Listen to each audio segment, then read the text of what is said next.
之前喺日本百貨公司俾人搶購一空嘅數碼相機仔咧 ，X-Power 都有嘅。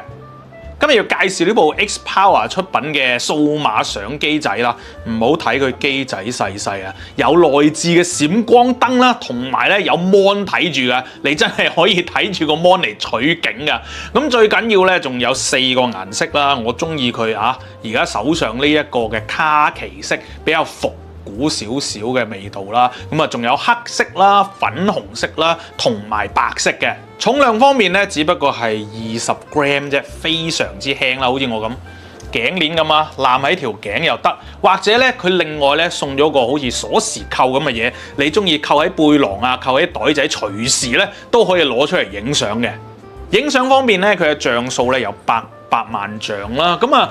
對比起而家嘅數碼相機啊，或者手機啊，梗係比較低啦。咁但係影出嚟，我發覺咧都幾得意，有啲 feel 嘅。見到佢好似影啲舊照片咁樣樣啊，好似我睇啲舊電視機嗰啲影像咁樣嚇。呢個咧係幾得意啊！我推介大家咧，譬如影下街景啊，影下死物啊，拎出去影下 snapshot 咧，其實都幾得意㗎。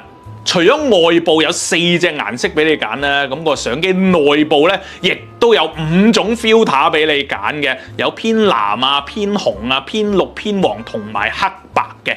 咁我自己覺得咧，呢個低像素咧，再配埋黑白嘅 filter 咧，出去影啲相咧好似突然間咧變咗歷史照片咁樣樣啊！除咗影相之外咧，仲可以拍 video 㗎嚇。影像方面咧，個解像度咧就係1080p 嘅。咁你話喂，拍片驚唔驚嘥位啊？唔怕嘅，因為咧佢下面 support 嗰個 micro SD 卡咧係可以去到128G 咁大張。因為咧有啲舊啲嘅咁嘅相機仔咧，只能夠支援到32G 卡嘅啫。咁佢支援到128G咧，你真係任影唔嬲㗎。內置嘅電池咧有200mAh， 咁充電方面咧係最方便嘅 Type C 口啦。你喺屋企叉完出嚟又得，或者你用尿袋沖一沖佢嚇，沖一陣又可以用噶啦。如果你覺得而家嘅數碼相機啊、手機啊嗰啲喂影出嚟太清楚啦，冇乜 feel， 或者想揾個相機仔俾小朋友玩嘅話咧，咁呢部 X-Power 嘅 Digital Mini Camera XC1 咧係一個唔錯嘅選擇嚟嘅。呢件 X-Power 產品都有1年保養，半年內有壞啊，仲1換1添。仲有購買任何 X-Power 產品咧，即可喺產品表面啊做翻個個人刻名服務嘅，訂製個人以及公司嘅禮品啊，打造你獨一無二嘅禮物啊。詳情可以向 X-Power 客服查詢嘅。